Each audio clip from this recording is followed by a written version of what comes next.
টানা 4 দিনের রেকর্ড ভাঙ্গা ভারী বর্ষণ ও জোয়ারের পানিতে চরম বিপর্যস্ত হয়ে পড়েছে চট্টগ্রাম নগরীর পতেঙ্গা এলাকা। পতেঙ্গার বিভিন্ন নিচু এলাকার প্রায় 10,000 পরিবার বর্তমানে সম্পূর্ণ পানিবন্দী হয়ে মানবেতর জীবনযাপন করছেন।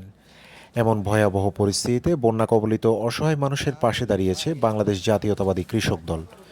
চট্টগ্রাম মহানগর কৃষক দলের যুগ্ম আহ্বায়ক মোশাররফ উদ্দিন খালেদের সার্বিক সহযোগিতায় শনিবার পতেঙ্গার পূর্ব কাঠগড়, 41 নম্বর ওয়ার্ডের চৌধুরীপাড়া, 40 নম্বর ওয়ার্ডের মাইজপাড়া এবং 41 নম্বর ওয়ার্ডের মাইজপাড়া সহ বিভিন্ন প্লাবিত এলাকার ক্ষতিগ্রস্ত ও পানিবন্দী পরিবারের মাঝে সংগঠনের পক্ষ থেকে শুকনো খাবার বিতরণ করা হয়েছে।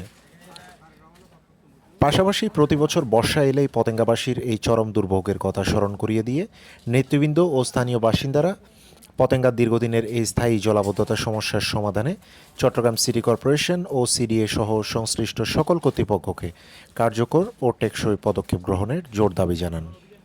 ইতিমধ্যে পতেঙ্গার প্রায় 10,000-এরও বেশি পরিবার পানিবন্দী, তারা মানবতার জীবন পার করছে। এই দুর্যোগময় পরিস্থিতিতে মোশাররফ উদ্দিন খালেদ ভাইয়ের সার্বিক সহযোগিতায় আমরা কিছু পরিবারের পাশে দাঁড়িয়েছি শুকনো খাবার দিয়ে।